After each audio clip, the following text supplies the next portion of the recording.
But the field of positive psychology has introduced us to this whole idea that what if life can be amazing? What if the average person can actually reach the pinnacle of Maslow's hierarchy of needs, which is self-actualization? Do you recall Maslow's pyramid? And at the very bottom are the basic needs like sleep and food. And then as you progress up, you develop what he calls self-actualization.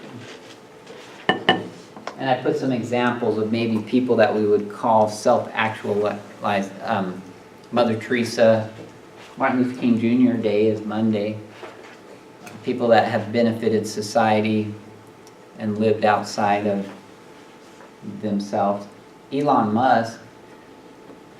Is anybody a fan of Elon Musk or follow him? I follow him religiously. I'm a huge fan. I know who he is, but I don't really keep up So with like, him. have you ever watched any Marvel movies? Iron Man? Anybody a fan of Iron Man? Tony Stark? Yeah, that's what I'm talking about. It's the best. Even though Deadpool is hands down the best. But Iron Man's close second. So Elon Musk is a modern day Tony Stark.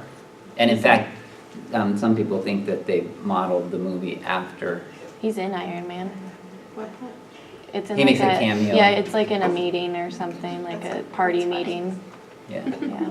So Elon Musk, and we will talk about goal setting and goal attainment a lot in this class, and that feeds into a construct called self-efficacy. Self-efficacy. You've heard of self-esteem, right? Self-esteem as a psychological construct kind of turned out to be a load of BS. It didn't really help anyone, and we're not even sure there is a real thing called self-esteem. And Albert Bandura is the psychologist that came up with self-efficacy, which is slightly different. Self-esteem is when your parents tell you, you're amazing, you're beautiful, you're smart, you're funny. And I always tell my mom, well, that doesn't count coming from you though, because of course, you know, you're my mom, you have to tell me that. So self-esteem, that whole movement in the 1980s, 90s, it led to participation medals. And so no matter how well you did, you still got a gold medal at the school track meet or whatever. That's self-esteem. The problem with self-esteem and encouraging this in kids is that kids aren't stupid. Kids know if they perform their best. And so it's much better, we're finding out, to tell your children, good job for how hard you worked, rather than, you're so talented, you're naturally gifted at math. It doesn't help anyone. But if you just busted your butt and studied for 12 straight hours, and that's why you got an A on the exam, that's called self-efficacy. It's the confidence you gain from setting goals and achieving those goals. And so if we reward hard work, it has much better psychological benefits for our kids. They do develop self-esteem, but it's because they've proven to themselves that they can focus and get their schoolwork done. The reason I mentioned Elon Musk in that setting is because, to me, he's the example of building self-efficacy. He set a very small goal, which was to invent, I believe, I may get this story wrong, but you've heard of PayPal? So he wanted to come up with a better way to buy stuff online. And he invented PayPal. And then sold it some years later for something like $40 million. So he could have stopped there, but he had gained something extremely valuable. He had learned how to get shit done. And that's what self-efficacy is. Learning how to set a goal and achieve that goal. And so he just went on to do other things. And now he's at the point where any single goal he wants to accomplish, he just makes the goal and then decides to achieve it. And if you follow him on Twitter, he can tweet one thing and the entire stock market will change based on whatever he tweets. That's insane.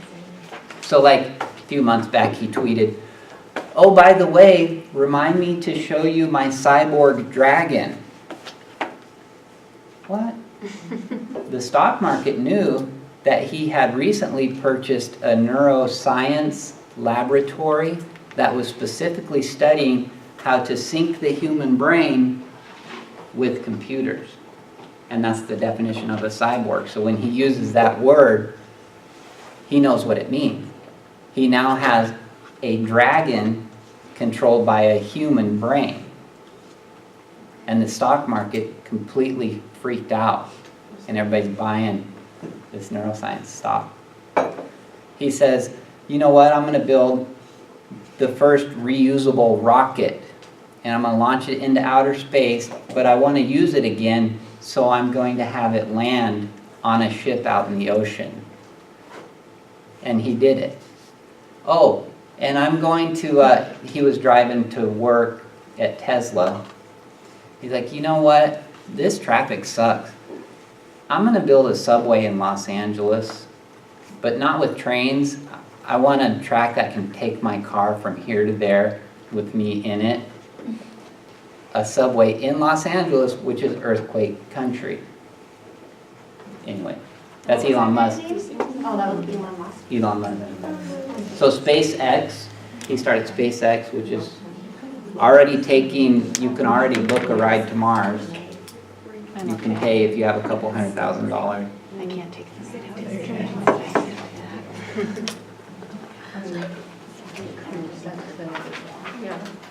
So Elon Musk, goal setting, goal attainment, and once you learn that skill set, that's a teachable, learnable skill set.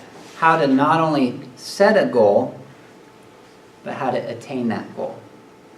And the word on the quiz, abolition, it's not talking about setting goals. It's not talking about dreaming big. Because motivation is separated into two distinct categories. Abolition is talking about the next step. Because all of us set goals like, I'm going to run a marathon. I'm going to, some crazy goal. We all have crazy goals, but actually achieving those goals is a whole separate, distinct issue. It's a whole different skill set, how to actually set goals and attain them.